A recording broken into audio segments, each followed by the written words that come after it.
स्त्री शक्तीचा जागर या व्याख्यानमालेतलं हे 9वं अखेरचं पुष्प श्री शारदा माता. श्री शारदा मातांची चरित्र कहाणी समजून घेणं आणि नंतर ती सांगणं म्हणजे शिवधनुष्य पेलणं आहे. त्यासाठी फार मोठा अधिकार हवा. पण मनात असं येतं की आपल्याला राजहंसासारखं चालता येत नाही, म्हणून चालायचंच नाही का?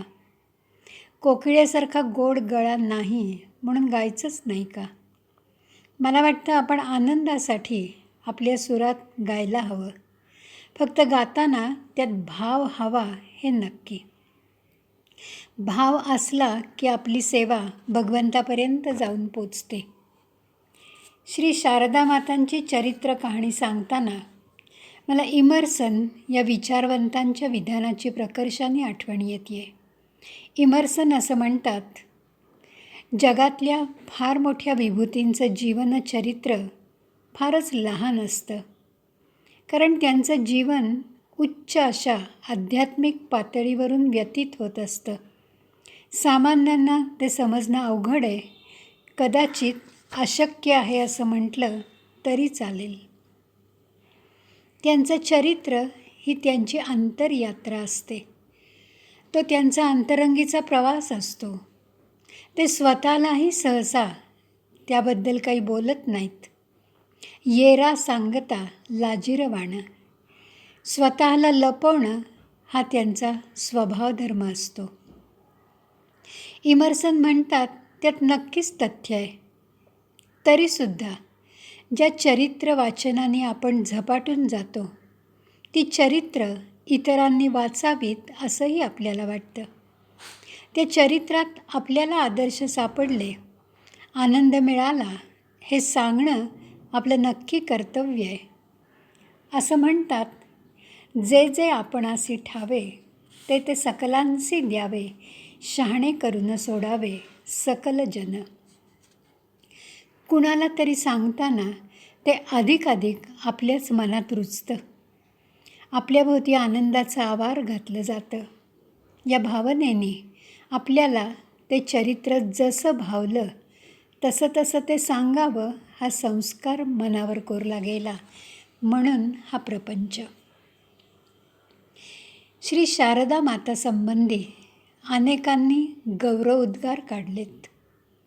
श्री रामकृष्ण परमहंस म्हणजे शारदा मातांचे पतिदेव, स्वामी विवेकानंदांचे गुरुदेव, अवघ्या ज्ञानाचा प्रकाश देणारे सूर्यदेव असं म्हणतात. ती साक्षात शारदा आहे. ती सरस्वती आहे. ज्ञानदानासाठी ती अवतरली आहे. खरंच तिचं सारं जीवन शारदेसारखं, सरस्वतीसारखं आहे. मांगल्य, तेज, सात्विकता, सहनशीलता, प्रेम, सेवा, कारुण्य, तडजोड, समर्पण भाव या शाश्वत मूल्यांची जिवंत मूर्ती म्हणजे शारदा माता. विश्वातला मातृभाव जागवण्यासाठी ही शारदा अवतरली आहे.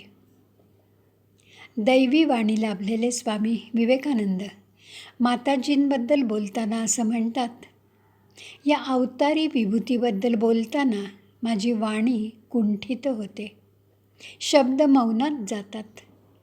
त्यांची उंची समजण्यासाठी आपण आपली उंची वाढवायला पाहिजे. श्री शारदा मातांनी जगातल्या साऱ्या स्त्रीशक्तीला जागवण्यासाठी मानवरूप धारण केलं. त्यांच्या उदयानंतर जगातली स्त्री जातील विलक्षण जागृती झाली.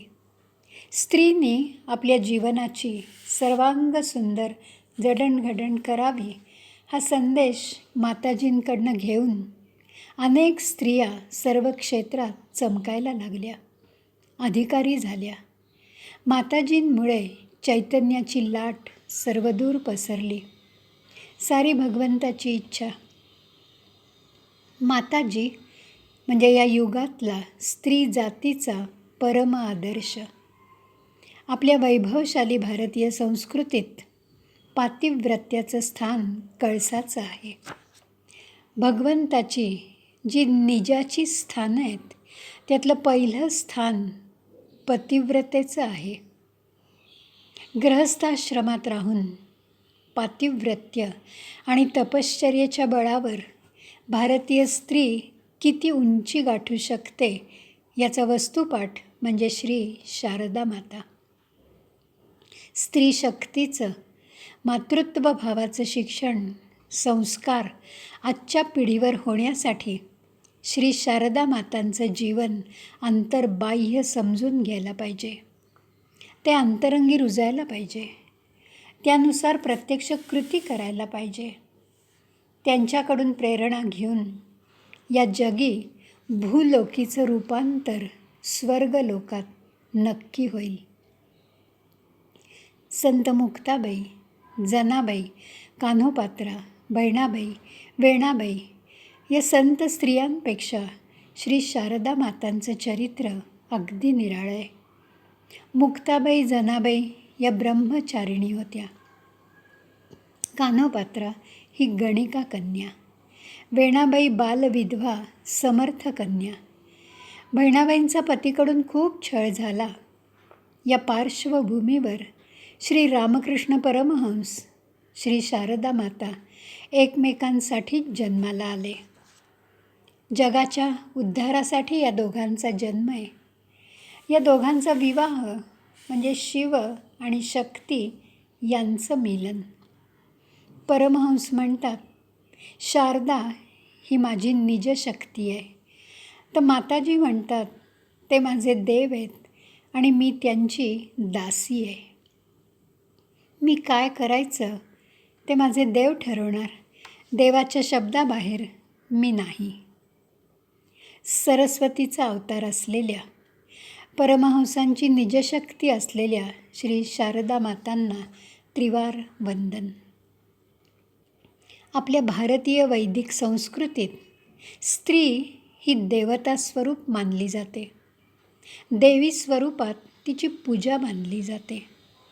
आदिमाता, दुर्गा माता, महिषासुरमर्दिनी, महाकाली, महालक्ष्मी, महासरस्वती, महादेवी, पार्वती अशा या स्त्री देवतांची अनेक रूपं आणि अनेक नावं आहेत. अशा एका श्री शारदा देवींचं जीवन समजून घेताना आणि देताना अतीव आनंद होतो आहे. या अतीव आनंदात आपण स्त्री शक्तीचा जागर या व्याख्यानमालेची आज सांगता करणार आहोत. पवित्रं चरितं यस्याः पवित्रं जीवनं तथा पवित्रता स्वरूपिण्यै तस्यै कुर्मो नमो नमः. स्त्री शक्तीचा जागर या व्याख्यानमालेत श्री शारदा मातांचं जीवन आणि त्यांचं महान कार्य सांगताना मला सुरुवातीला एक गोष्ट आवर्जून अत्यंत नम्रपणे सांगावीशी वाटते की श्री रामकृष्ण हे साक्षात नारायण, तर माताजी म्हणजे लक्ष्मीचा अवतार. हा लक्ष्मी नारायणाचा जोडा पृथ्वीवर अवतरला. दोघंही एकरूप झाले. ते एकमेकांना पूरक होते. ते एकमेकांसाठीच होते. त्यामुळे या दोघांकडे अभेद्य दृष्टीने बघायला पाहिजे. रामकृष्णांच्या कृपेशिवाय माताजींचं सत्य स्वरूप आपल्याला समजणार नाही. तर माताजींच्या कृपेशिवाय आणि आशीर्वादाशिवाय रामकृष्णांच्या दिव्यत्वाची प्रचिती येणार नाही. त्यामुळे शारदा मातांचं जीवन बघताना श्री रामकृष्णांच्या दिव्यत्वाला अगदी सहजपणे स्पर्श होणारच. 6व्या वर्षी माताजींचा विवाह झाला. तोपर्यंतचा प्रवास कदाचित एकटीचा, नंतर पूर्णतः सहजीवनाचीच तीर्थयात्रा. श्री शारदा मातांचं अवतारी जीवन आणि कार्य समजून घेताना सोयीसाठी 3 टप्पे करायला लागले. जन्म ते विवाह होईपर्यंत 6 वर्षाचा काळ. विवाह ते रामकृष्ण परमहंस समाधिस्थ होईपर्यंतचा 27 वर्षांचा काळ. याला साधना खंड असं म्हणता येईल.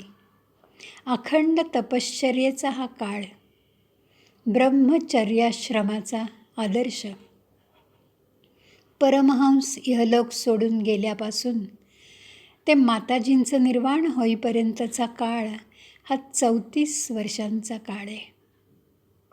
हा कालखंड म्हणजे आदर्श गृहस्थाश्रमाचा कालखंड. या कालखंडात माताजींनी परमहंसांच्या निष्काम अपत्यांची जोपासना करून उत्तम आणि आदर्श गृहस्थाश्रम आचरून दाखवला. कलकत्त्यापासून 50-60 मैलांवर असलेल्या जयराम वाटी या खेडेगावात श्यामासुंदरी आणि रामचंद्रपंत मुखोपाध्याय यांच्या पोटी 22 डिसेंबर 1853 रोजी शारदा मातांचा जन्म झाला. रामभक्ती त्यांच्या घराण्यात होती. सदाचार संपन्न आईवडील. माताजी आपल्या जन्मदात्यांबद्दल असं म्हणतात, माझे वडील फार चांगले. वडील रामभक्त, परमनिष्ठावान. आई अत्यंत दयाळू. घरी गरिबी असूनही ती प्रेमाने लोकांना जेवू घालायची. रंजल्या गांजल्यांची नित्य सेवा करायची. म्हणून मी त्यांच्या घरी जन्म घेतला. रामचंद्रपंत संत वृत्तीचे होते. पावित्र्य, मांगल्य, सत्य त्यांच्या ठायी होतं. मन गंगाजलासारखं शुद्ध आणि पवित्र असल्यामुळे आध्यात्मिक अधिकार खूप मोठा होता. त्यामुळे अंतःप्रेरणेने त्यांना स्वप्नात दृष्टांत झाला होता, आपल्या पोटी एक दिव्य बालिका जन्म घेणार आहे. माता भगवती आपल्या गरिबाच्या झोपडीत अवतरणार आहे. श्यामासुंदरी याही सोज्वळ वृत्तीच्या होत्या. एकदा त्या शिहड या गावी माहेरी देवदर्शनाला गेल्या होत्या. तिथून जयराम वाटीला परत येताना एका देवळाजवळ एका झाडाखाली त्या थांबल्या. तेव्हा एका रहस्यमय वायूने त्यांच्या पोटात प्रवेश केला. वेदना असह्य झाल्या.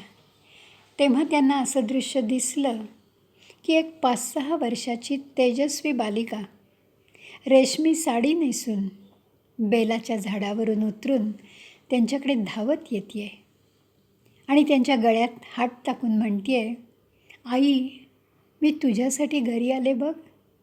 हे ऐकून त्या मूर्छित झाल्या. दोघांना झालेले दृष्टांत खरे झाले आणि शारदामणी भगवतीच्या रूपाने त्यांच्या घरी जन्माला आल्या. शारदामणींचं टोपण नाव सारू. लहानपणापासून शांत वृत्तीची सारू देवदेवतांच्या मूर्ती करून त्यांची पूजा करायची. श्रम आणि सेवा हा तिचा स्वभाव. आईला घरकामात ती खूप मदत करायची. अगदी जगावेगळी बालिका होती सारू. सारू 6 वर्षाची असताना तिचा विवाह परमहंसांशी झाला. रामकृष्णांचं वय होतं 23. हा विवाह म्हणजे ईश्वरी संकेत होता. एका जगावेगळ्या पुरुषाला एक जगावेगळी सहधर्मचारिणी भेटली. सारं काही पूर्वनियोजित होतं. श्री रामकृष्ण थोर तपस्वी होते. जगाच्या कल्याणासाठी भगवंताने त्यांच्या रूपाने अवतार घेतला होता. देवाचं पिसं लागलेला वेडा असं लोक त्यांना म्हणायचे. 4 वर्ष त्यांनी अत्यंत कठोर तपश्चर्या केली होती. ते खूपदा मौनव्रतात असायचे. हृदयराम हा त्यांचा भाचा त्यांच्याबरोबर नेहमी असायचा. रामचंद्रांच्या काळजीपोटी त्यांच्या आईला म्हणजे इंद्रामणी यांना वाटायचं, लेकाचं लग्न झालं की आपला लेक सुधारेल. शिहडला शारदामातांचं आजोळ होतं. हृदयरामही शिहडचेच राहणारे. त्यांच्या घरी एकदा भजन कीर्तनाचा कार्यक्रम होता. तेव्हा श्री रामकृष्ण तिथे आले होते. आपल्या आईबरोबर छोटी सारू म्हणजे शारदा देवी तिथे गेल्या होत्या. भजन संपल्यावर कोणीतरी सारूला विचारलं, सारू, इथे जमलेल्यांपैकी तुला नवरा म्हणून कोण आवडेल? छोट्याशा सारूनी भावमग्न असलेल्या श्रीरामकृष्णांकडे बोट दाखवलं. रामकृष्णांच्या आईने त्याच सुमारास वधू संशोधन सुरू केलं होतं. ते जेव्हा रामकृष्णांना समजलं तेव्हा त्यांनी आपल्या आईला सांगितलं की संशोधन करू नका. जयराम वाटीला रामचंद्रांच्या घरी वधू खूण लावून ठेवलेली आहे. झालं त्याचप्रमाणे 2 संस्कार संपन्न घराणी विवाहाने एकत्र आली. जगाच्या इतिहासातली ही फार मोठी अर्थपूर्ण घटना. म्हणून याला म्हणायचं ईश्वरी संकेत. त्यावेळची पद्धत कशी होती बघा. वधू पक्षाला वरपक्षाने 300 रुपये दिले. चंद्रमणी या विवाहात खूप आनंदी होत्या. त्यांनी लहानग्या आपल्या सुनेला म्हणजे शारदेला दागिन्यांनी मढवली. पण सगळे दागिने चंद्रामणी यांनी उधारीवर आणले होते. विवाहाच्या दुसऱ्या दिवशी दागिने परत करायचे होते. लहानगी शारदा रात्री लवकर झोपून गेली आणि तिच्या अंगावरचे सगळे दागिने उतरवले. सकाळी शारदाला जाग आली. तो अंगावर दागिने नाहीत हे पाहून तिला रडू आलं. तिची सासूबाईंनी समजूत काढली की तुझा नवरा तू मोठी झाल्यावर शाश्वत मूल्यांच्या दागिन्यांनी तुला मडवेल बघ. त्याच दिवशी शारदेचे काका तिथे आले. त्यांना दागिन्यांचा प्रसंग समजला आणि रागारागाने ते शारदेला घेऊन जयराम वाटीला गेले. रामकृष्ण शांत चित्ताने आपल्या आईला म्हणाले, ईश्वरी संकेतानुसार लग्न लागलंय. आता कुणीही त्यात विघ्न आणू शकत नाही. ईश्वरी इच्छेनुसार सगळं चांगलं होणार. चांगलं म्हणजे जगाच्या हिताचं.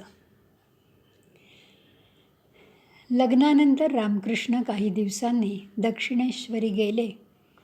ते कालीमातेच्या मंदिरात पुजारी होते. शारदा माता माहेरी जयराम वाटीत आल्या. विवाहानंतर 7 वर्ष सारू म्हणजे शारदा देवी माहेरीच राहिल्या. शारदा देवी 13 वर्षाच्या होईपर्यंत त्यांचा पती त्यांना परत दिसलाही नाही. रामकृष्ण रोज नवनवीन साधना करायचे. समाधी सुख अनुभवायचे. बाह्य जगाचं त्यांना भान नसायचं. प्रदीर्घ साधनेमुळे त्यांच्या शरीरातील उष्णता वाढायची. या उष्णतेमुळे त्यांची प्रकृती खालावली आणि ते कामारपुकुरला त्यांच्या गावी गेले. आणि शारदा देवी पतीच्या सेवेला कामारपुकुरला आल्या. तेव्हा त्यांना आपला पती साक्षात देव वाटला. साधनेमुळे श्रीरामकृष्णांच्या चेहऱ्यावर खूप तेज होतं. या तेजाने शारदा देवी भारावून गेल्या.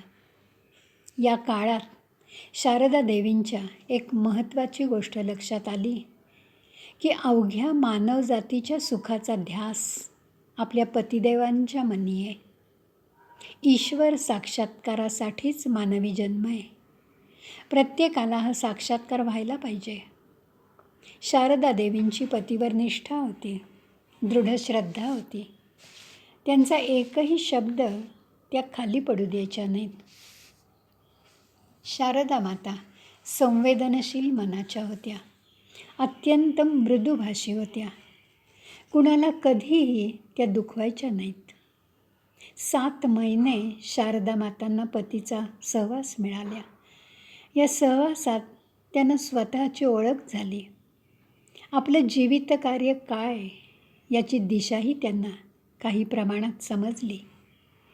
7 महिन्यांनी श्रीरामकृष्णांची तब्येत सुधारल्यावर ते दक्षिणेश्वरी परत गेले आणि शारदा माता जयराम वाटीला माहेरी परत आल्या. यानंतर मध्ये 7 वर्षांचा काळ गेला. आता शारदा देवी वयात आल्या. 14 वर्षांच्या झाल्या. त्यांना पतीचा विरह आता जाणवायला लागला. या 7 वर्षांच्या काळात समाज आपल्या पतिदेवांबद्दल काहीही बोलत होता. त्यातल्या काही गोष्टी शारदा मातांच्या कानावर यायच्या, पण त्या अशा गोष्टींकडे निश्चयपूर्वक दुर्लक्ष करायच्या. पतीकडे जाण्याची त्यांची तीव्र इच्छा होती. त्यांना पतीच्या भेटीची आता ओढ वाटायला लागली ती, आणि त्यांनी वडिलांबरोबर दक्षिणेश्वरी जायचं ठरवलं. जयराम वाटी ते दक्षिणेश्वर हा प्रवास खूप लांबचा होता. 60 मैलांचा हा प्रवास, पायी प्रवास. वय लहान होतं. वडील आणि शारदा माता दोघंही 2 दिवस सतत चालत होते. रात्रंदिवस चालण्याने आणि त्या कष्टामुळे शारदा माता वाटेत बेशुद्ध झाल्या. त्यांना खूप ताप भरला. तापाच्या गुंगीत असताना एक बालिका कालीमातेच्या रूपाने त्यांच्या जवळ आली. तिने माताजींना आशीर्वाद दिला, तू पतिदेवांकडे लवकर पोचशील, त्यांचं तुला प्रेम मिळेल, आनंदाने ते तुझं स्वागत करतील आणि स्वीकारही करतील. मुली, काळजी करू नकोस, सगळं चांगलं आणि तुझ्या मनासारखं होईल, तू लवकर बरी होशील. शारदा देवी लवकरच दक्षिणेश्वरी पोचल्या. खूप प्रेमाने, अतीव आनंदाने, वात्सल्यपूर्ण दृष्टीने, वडिलकीच्या मायेने त्यांचं स्वागत श्रीरामकृष्णांनी केलं. शारदा माता आनंदल्या. चला, आपले पतिदेव आपल्याला विसरले नाहीत तर. 8 महिने दोघं एका खोलीत राहिले. निकट सहवास, आध्यात्मिक पारमार्थिक वासनाहीन सहवास. दिवसभर पती त्यांना खूप गोष्टी शिकवायचे आणि रात्री मात्र ते भावसमाधीत जायचे. पतीचं वय 36, पत्नी 19 वर्षांची. दोघांची अद्वैत भक्ती. पती हा साक्षात देव, पत्नी ही साक्षात देवी, हा भाव त्या दोघांच्याही मनात एकमेकांबद्दल होता. दैवी अवतार असलेल्या या पती-पत्नींचा दक्षिणेश्वरी सुरू झालेला संसारही अगदी जगावेगळा होता. एकदा रामकृष्णांनी शारदा मातांना विचारलं की तुम्ही इथे आलात ते मला संसारात ओढण्यासाठी का? शारदा देवी तत्क्षणी म्हणाल्या, मी कशाला तुम्हाला संसारात ओढू?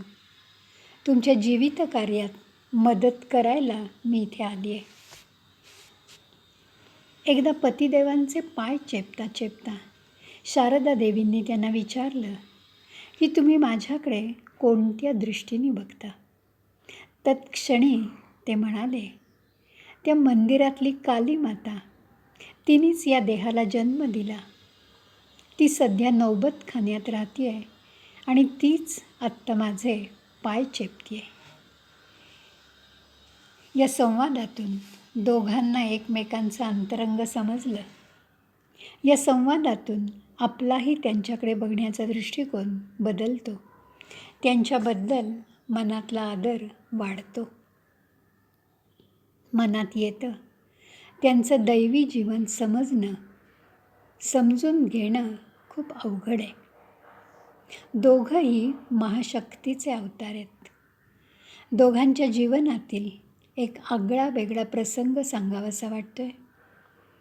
इसवी सन 1872 रामकृष्णांनी श्री शारदा देवींची देवी स्वरूपात पूजा केली. त्यांना शारदा माता म्हणजे जगन्मातेचं एक रूप वाटायच्या.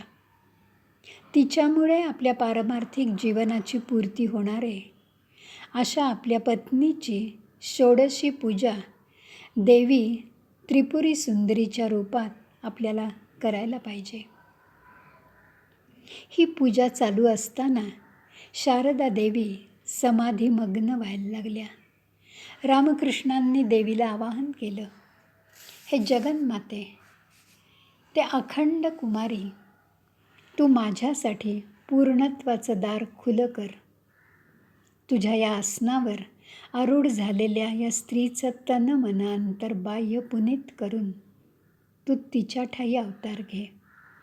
जे जे काही शुभ आणि आनंददायी असेल ते तिच्या करवी घडव. रामकृष्णही समाधीमग्न झाले. समोर समाधीमग्न देवी आणि तिच्या चरणाशी विनीत झालेला तिचा समाधीमग्न भक्त. शिवो भूत्वा शिवम यजेत. या षोडशी पूजेचा परिणाम म्हणजे दोघांच्या आत्म्याची सर्वस्वी एकात्मता घडून आली. दोघंही परस्परांमुळे पूर्णत्वाला पोचली. शिवशक्तीप्रमाणे त्यांची जीवनलीला एकात्म झाली. विश्वकल्याणासाठी पूर्ण पुरुष असलेल्या रामकृष्ण या दिव्य शक्तीच्या कार्यात आपल्याला झोकून द्यायचं आहे ही जाणीव श्री माताजींना झाली आणि त्यांची साधना सुरू झाली. 13 वर्ष दक्षिणेश्वरी दोघांना एकमेकांचा दैवी सहवास लाभला. माताजींची साधना इतकी कडक असायची की रोज 1 लक्ष जप झाल्याशिवाय त्या पाणीही पित नसत. रात्र त्या ध्यानमग्न असायच्या. पतिदेवांच्या सहवासातील या साधनेमुळे माताजींना भविष्य काळात जे कार्य करायचं होतं त्याची त्यांना कल्पना आली. त्यांचं वात्सल्य विश्वमातृत्वात परिणित झालं. श्री शारदा माता अत्यंत निरागस होत्या. त्यांच्या शब्दात माधुर्य आणि कोवळीक होती. त्यामुळे त्यांच्या सान्निध्यात आल्यावर खल प्रवृत्तीची माणसंही बदलायची. माताजी अत्यंत संकोची होत्या. त्या कधी कोणाच्या नजरेसमोर उभ्याही राहायच्या नाहीत. त्यामुळे त्यांचा जीवन व्यापार कधीच कुणाला दिसला नाही. रामकृष्णांभोवती त्यांचे आवडते भक्त असायचे. भक्त मुक्कामाला यायचे. त्यांच्या जेवणाखाण्याची सोय माताजी स्वतः करायच्या.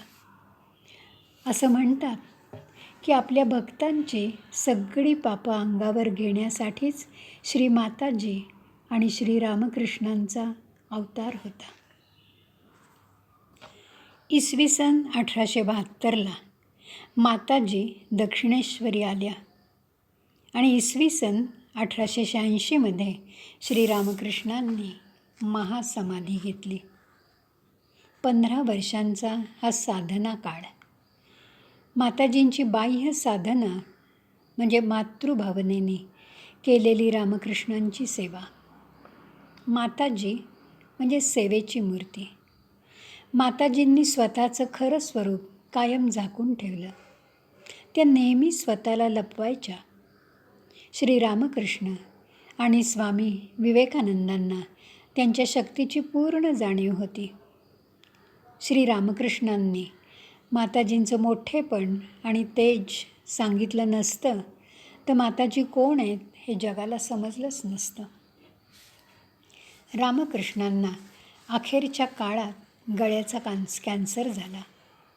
अहोरात्र माताजी पतिदेवांच्या सेवेत असायच्या. रामकृष्णांना स्वतःचा अंतकाळ माहिती होता. त्यांनी त्या अखेरच्या आजारात आपली मानव लीला आवर्ती घेतली. आपली सगळी शक्ती त्यांनी माताजींना दिली. आपल्या सगळ्या कार्याची जबाबदारी श्री माताजींकडे आणि स्वामी विवेकानंदांकडे मोठ्या विश्वासाने सोपवली.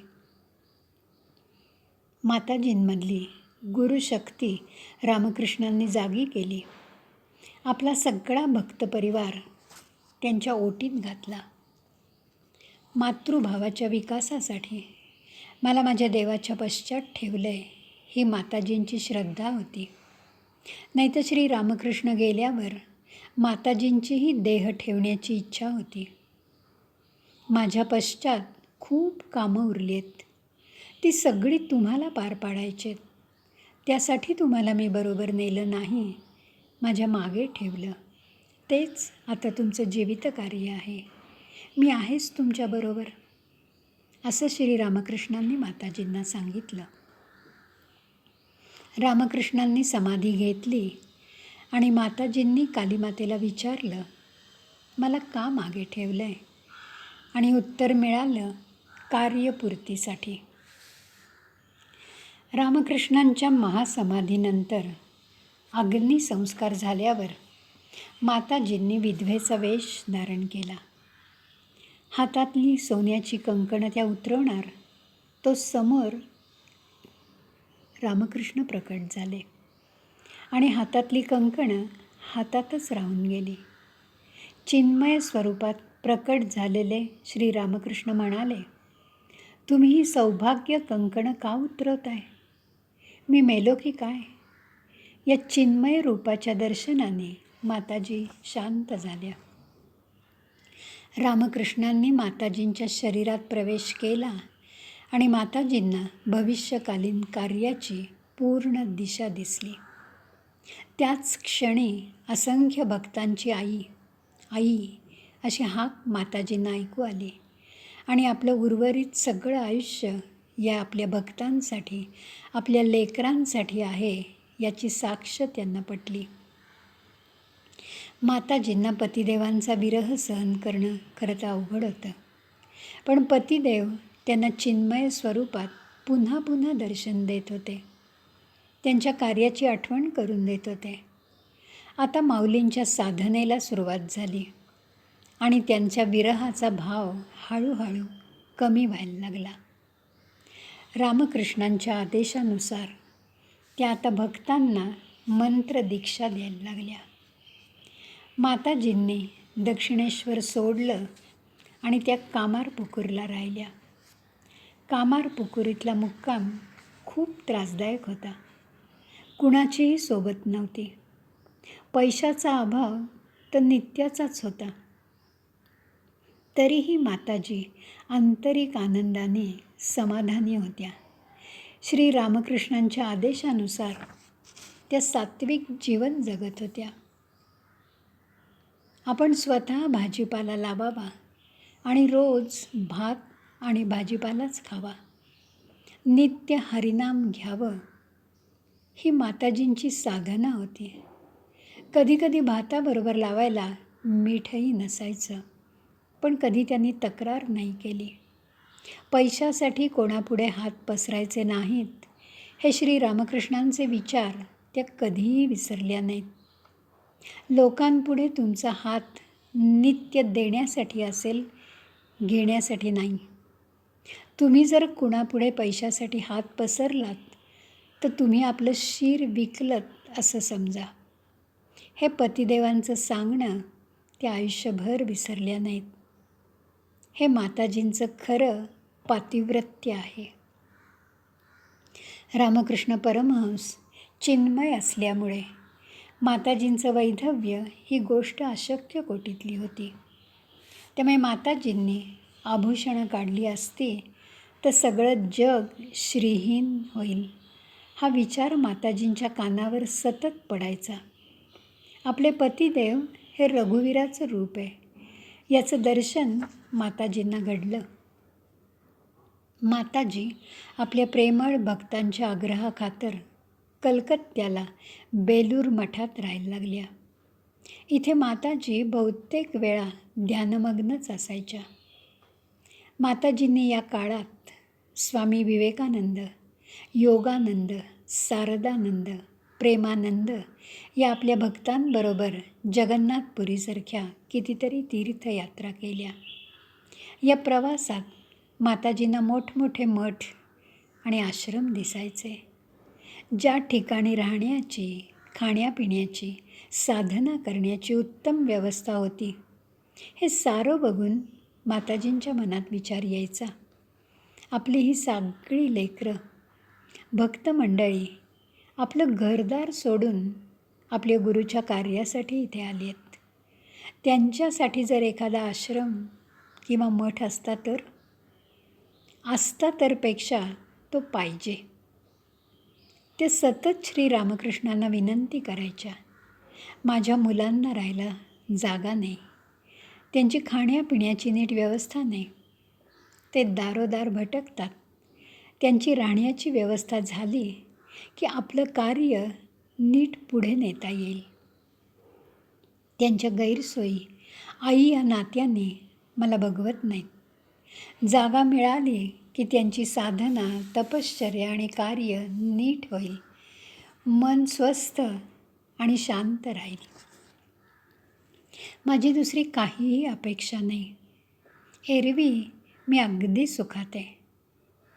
माताजींची तळमळ, प्रार्थना यामुळे परिस्थितीत बदल व्हायला सुरुवात झाली.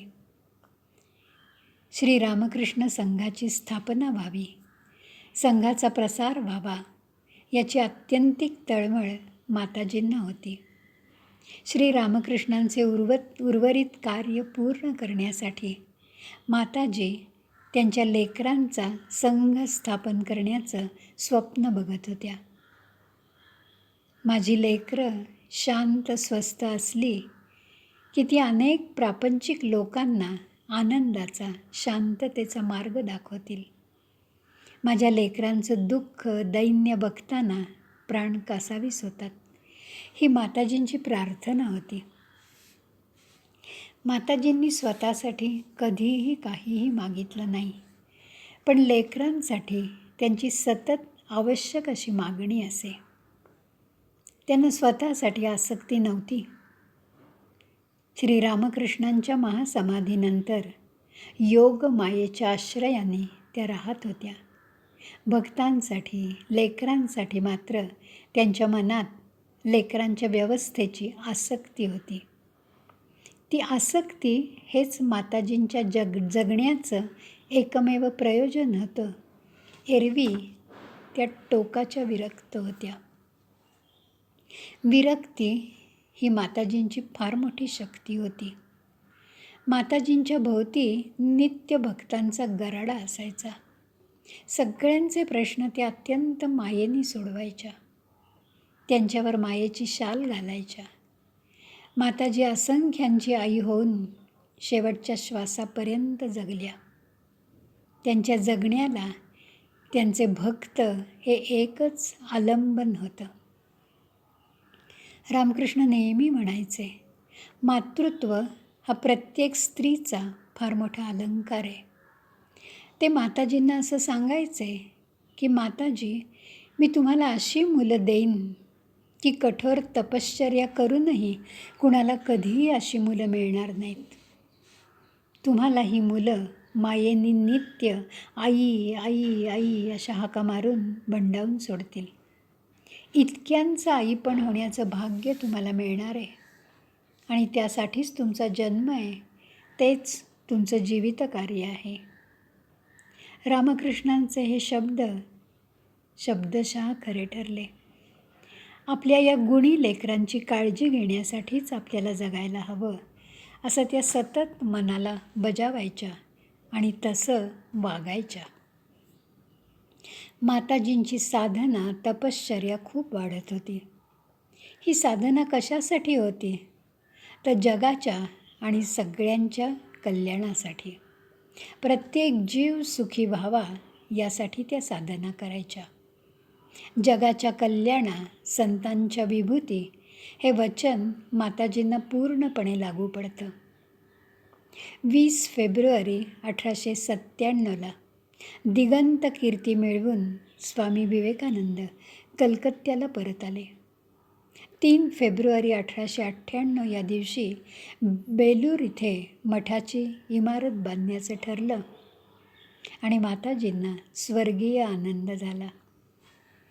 माताजी रामकृष्णांच्या फोटोला नमस्कार करून आपल्या लेकरांच्या आग्रहास्तव मठाची जागा बघायला गेल्या.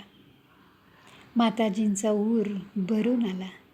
अत्यानंदाने त्या म्हणाल्या, इतके दिवसांनी का होईना माझ्या कष्टाळू, श्रद्धाळू लेकरांना डोकं टेकायला तरी जागा मिळाली.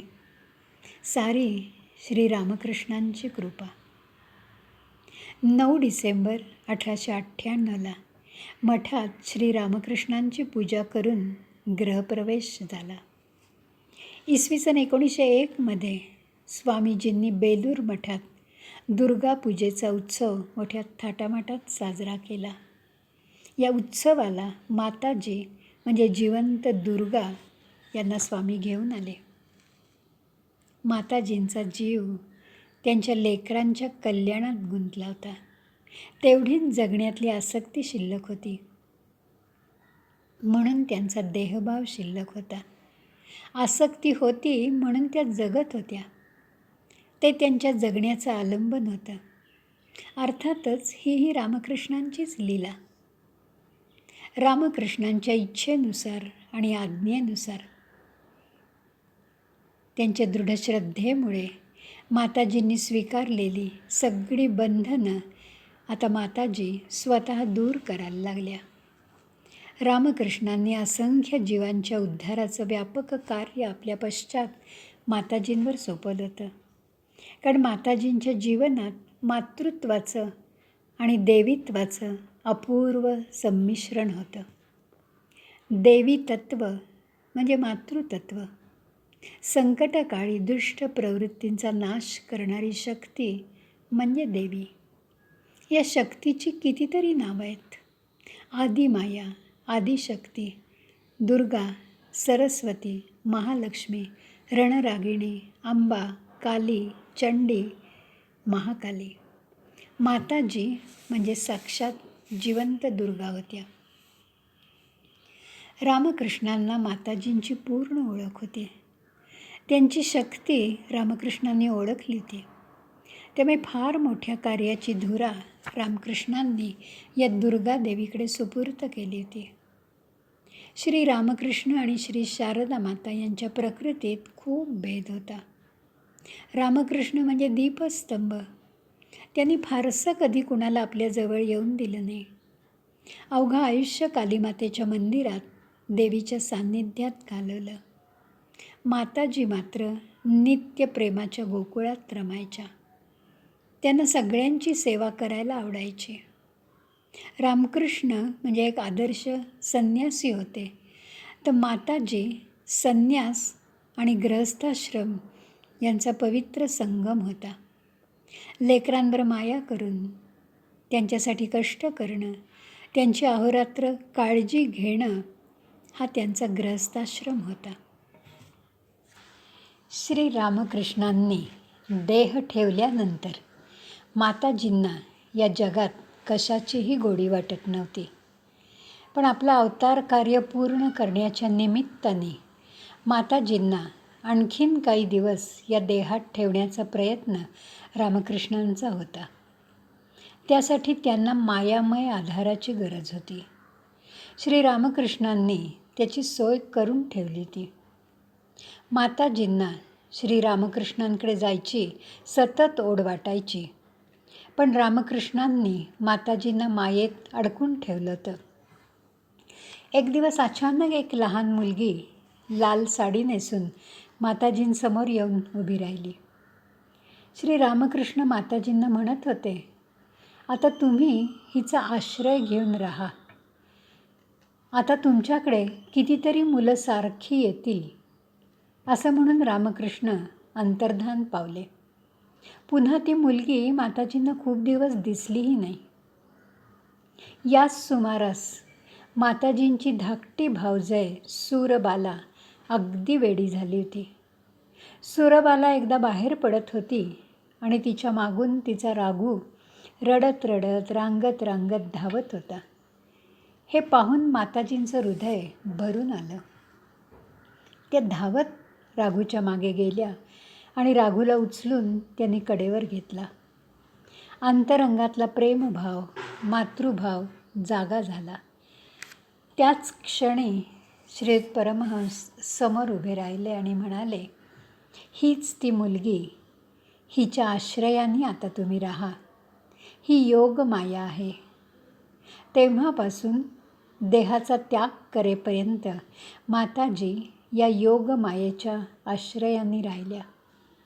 माताजींभोवती नित्य भक्तांचा गराडा असायचा. या मायेपोटी त्यांचं जीवित कार्य त्या करत राहिल्या. दोघांचीही व्यक्तिमत्व आणि कार्य वर करणे भिन्न वाटली तरी अंतर्यामी परस्पर पूरक होती हे नक्की. भक्तांसाठी माताजी वाटेल ते करायला तयार व्हायच्या, कारण ही सारी लेकरं रामकृष्णांची आहेत ही त्यांची दृढ श्रद्धा होती.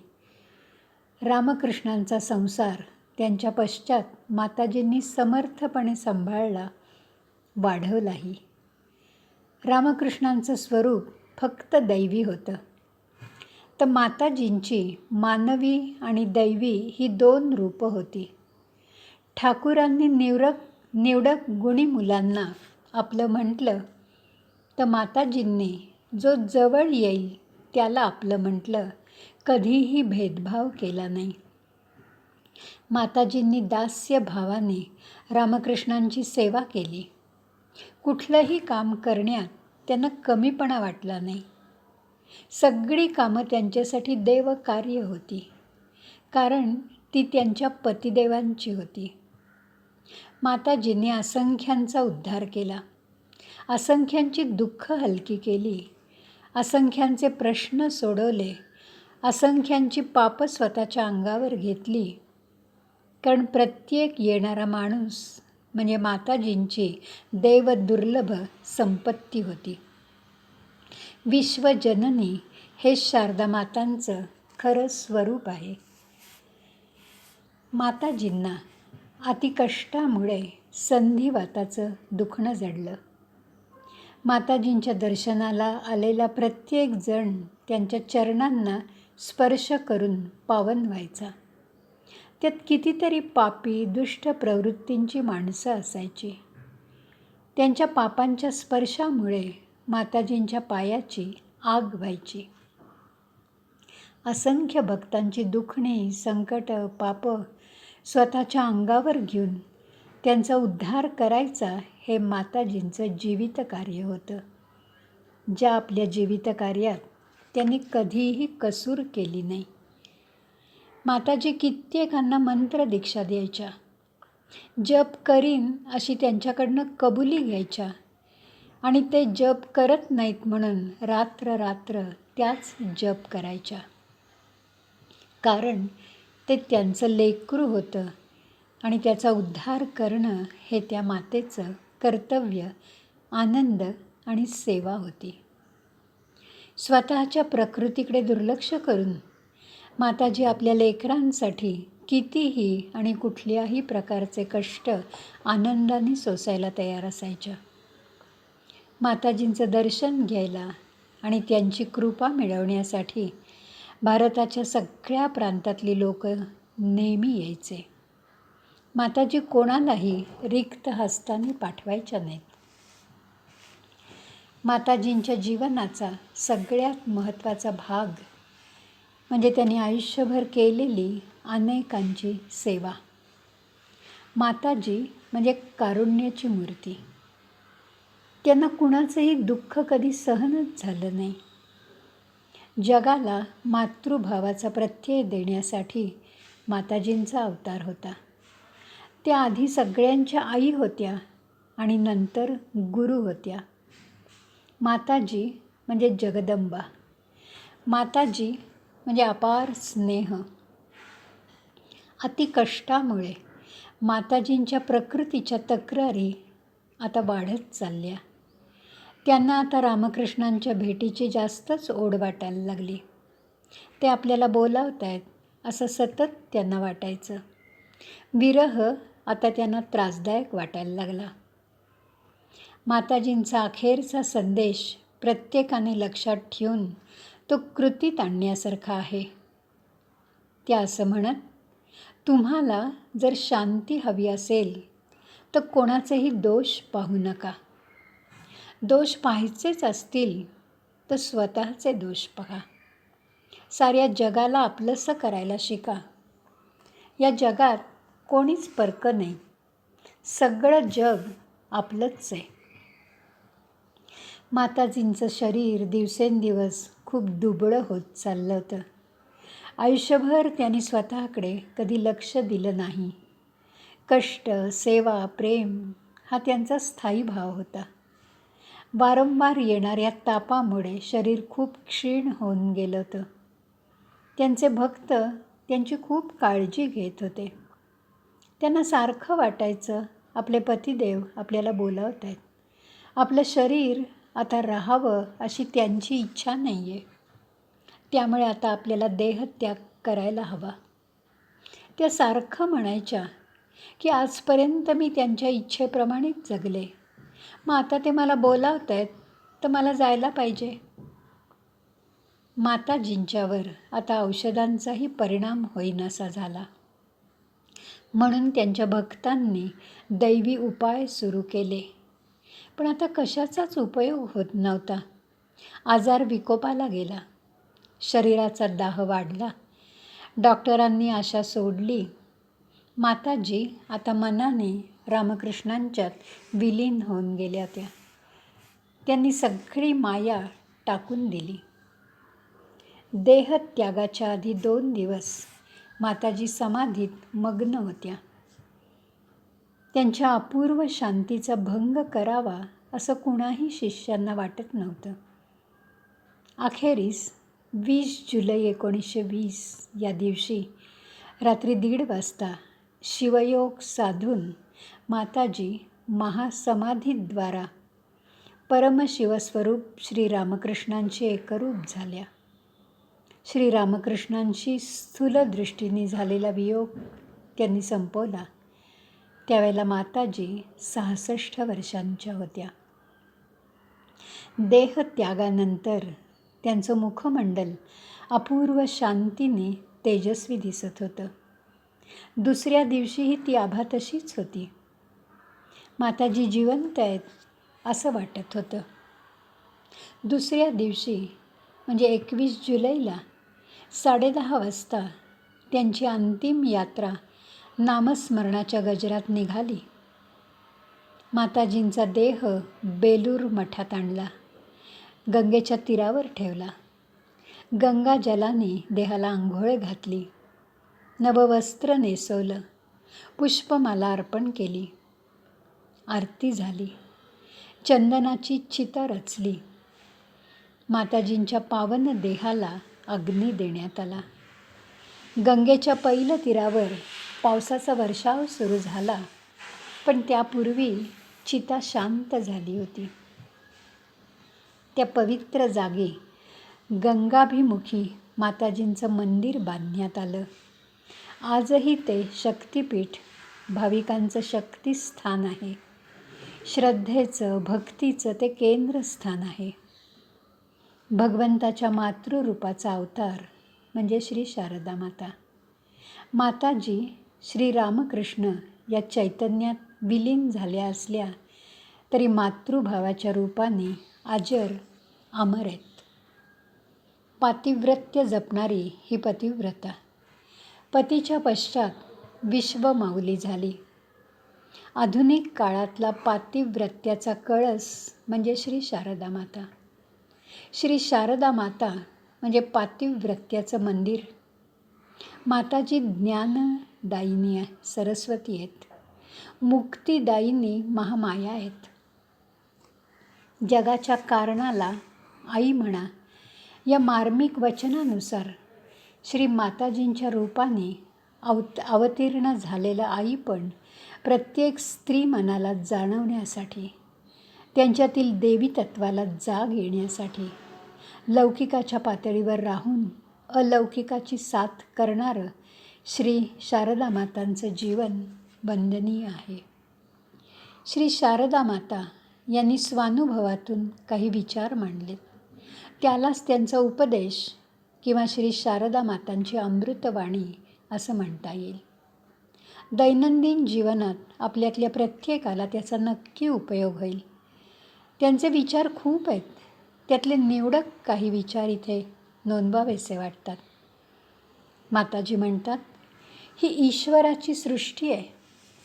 त्यांनी त्याच्या लीलेसाठी तिची निर्मिती केली आहे. त्याच्या या खेळातली आपण केवळ प्यादी आहोत. ईश्वर आपल्याला जिथे आणि जसं ठेवतो ते आपल्याला समाधानपूर्वक मान्य करायला पाहिजे. आपल्याला स्वतःच्या कर्मामुळेच दुःख सोसायला लागतं. त्यासाठी इतरांना दोष देणं अयोग्य आहे. आपण श्रद्धा भक्तियुक्त भावाने ईश्वराला संपूर्ण शरण गेलं पाहिजे. सामर्थ्यानुसार इतरांची सेवा केली पाहिजे. महत्त्वाचं म्हणजे आपण इतरांना कधी दुःख देता कामा नये. या विचारात यशस्वी आणि आनंदी जीवनाचं रहस्यच जणू काही माताजींनी सांगितलं आहे. जीवन हे असं आहे, आज आहे, उद्या नाही. माणूस जेव्हा हे जग सोडून जातो तेव्हा त्याच्या चांगल्या वाईट कर्माशिवाय त्याच्यासोबत इतर काहीच जात नाही. चांगली आणि वाईट कृत्य मृत्यूनंतर देखील माणसाच्या मागोमाग येतात. सहनशीलता हा फार मोठा गुण आहे. प्रत्येकाने पृथ्वीसारखं सहनशील असावं. पृथ्वीवर किती आघात, अत्याचार होत असतात, पण ती मात्र शांतपणे सगळं सहन करते. माणसानेही तसंच असायला हवं. संतोषासमान धन दुसरं नाही आणि धैर्यासमान दुसरा गुण नाही. ज्यांनी स्वतःला ईश्वराची प्रार्थना करण्याची सवय लावून घेतली आहे, तो सगळ्या अडचणींवर सहजपणे मात करेल आणि जीवन संघर्षात शांत राहील. तुमचं जे इतरांबद्दलचं कर्तव्य आहे ते तुम्ही नेहमी पार पाडा, परंतु प्रेम करा फक्त ईश्वरावर. सांसारिक प्रेमाच्या मागोमाग अपार दुःख येतात. हरिणाच्या नाभीत कस्तुरी तयार होत असते, ते हरिण मात्र कस्तुरीच्या सुगंधाने मोहित होऊन इकडे तिकडे धावत उड्या मारतं. हा सुगंध कुठून येतो हे त्याला माहीत नसतं. त्याप्रमाणे ईश्वर प्रत्येक माणसाच्या शरीरात वास करतो, परंतु माणसाला हे माहीत नसतं की ईश्वर आपल्यामध्येच आहे. म्हणून तो आनंद प्राप्तीसाठी, शाश्वत सुखासाठी सगळीकडे भटकतो. केवळ ईश्वरच सत्य आहे, इतर सगळं मिथ्या आहे. मन सर्व काही आहे. केवळ मनच असं काही आहे की ज्यात आपल्याला पवित्र आणि अपवित्र भावना येत असलेल्या दिसतात. माणूस सर्वप्रथम आपलं स्वतःचं मन दोषी करून घेतो आणि नंतरच त्याला इतरांचे दोष दिसू लागतात. एखाद्याच्या दोषांची तुम्ही मोजदाद केल्याने कधीतरी त्या माणसाचं काही बिघडलं आहे? त्याचे दोष पाहिल्याने तुमचीच हानी होते. ज्याचं मन पवित्र आहे त्याला सर्व पवित्र दिसतं. आळसामुळे मन अपवित्र होतं, कामामुळे मन निरोगी राहतं.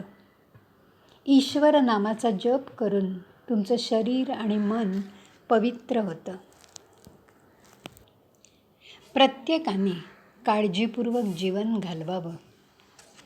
केलेल्या प्रत्येक कर्माचं फळ तर मिळतंच. इतरांशी कधीही कठोर शब्दांनी बोलू नये अथवा त्यांच्या दुःखाचं कारणही होऊ नये. जीवनाचं उद्दिष्ट तेव्हाच पूर्ण होतं जेव्हा तुम्ही इतरांना आनंद देण्यात समर्थ होता. माताजींचे हे सगळे विचार आदर्श आहेत, पण ते प्रत्यक्षात आचरणात आणणं वाटतं तितकं सोपं नाही. पण प्रयत्नांनी आणि साधनेने ते जमू शकतं हे नक्की. अनुभवे आले अंगा ते जगा देत असे. या विचारानुसार माताजींचे हे विचारधन आपल्यासाठी त्यांनी मोकळं केलं. मरावे परी कीर्तिरूपी उरावे, याचा अर्थ माताजींची चरित्र कहाणी ऐकल्यावर आपल्याला समजतो. श्री शारदा मातांना त्रिवार वंदन.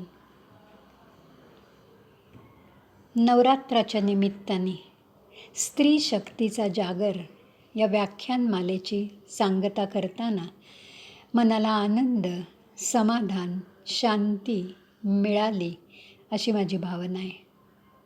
9 दिवस 9 थोर स्त्रियांच्या शक्तीची आपण पूजा बांधली. त्यांची चरित्र कहाणी श्रवण करताना चैतन्य, मांगल्य, पावित्र्य म्हणजे काय ते आपल्याला समजलं. या सगळ्या स्त्रियांच्या जगण्यातून, त्यांच्या विचारातून आपण श्रीमंत झालो. आपल्या जाणीवा परिपक्व झाल्या. आपण अंतर्मुख झालो. आपल्या अंतरंगात डोकावलं. स्वतःची ओळख झाली. या स्त्रियांची चरित्र कहाणी ऐकताना कधी त्यांनी आपल्याला रडवलं तर कधी हसवलं. हे खरं आहे. त्यांनी आपल्याला विचारांनी श्रीमंत केलं. या विचारांच्या श्रीमंतीत आपण येणारी दिवाळी ज्ञानाची दिवाळी म्हणून साजरी करूयात. त्यासाठी सगळ्यांना लाख लाख शुभेच्छा. धन्यवाद.